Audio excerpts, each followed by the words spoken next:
қалдық заттарына екінші өмір сыйлаймын. Экологияны таза ұстау керек және қоқыс тастамау керек.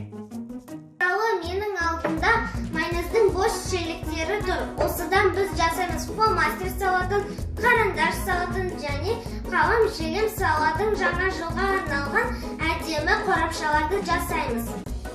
Енді біз бастаймыз.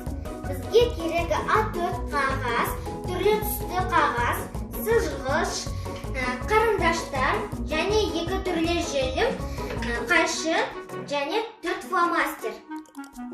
Қағазды алып, оны майонездің желегіне сыртына желімдеп шығамыз. Артығын біз қиып аламыз.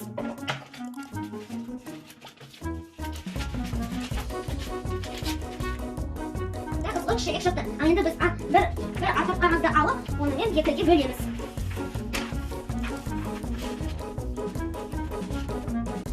Енді біз 2-ге бөліп қиып аламыз. Енді біз мынаны 4-ге бөлеміз.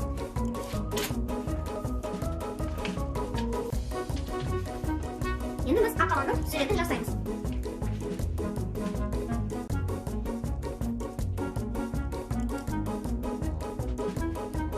Енді біз фломастермен алып, оны бояймыз. Ақаланы боялғаннан кейін, осыны біз қиямыз.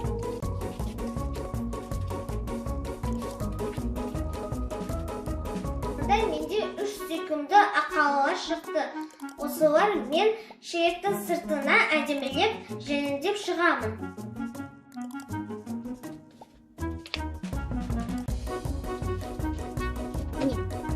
Заттардан осындай 3 қорапша шықты.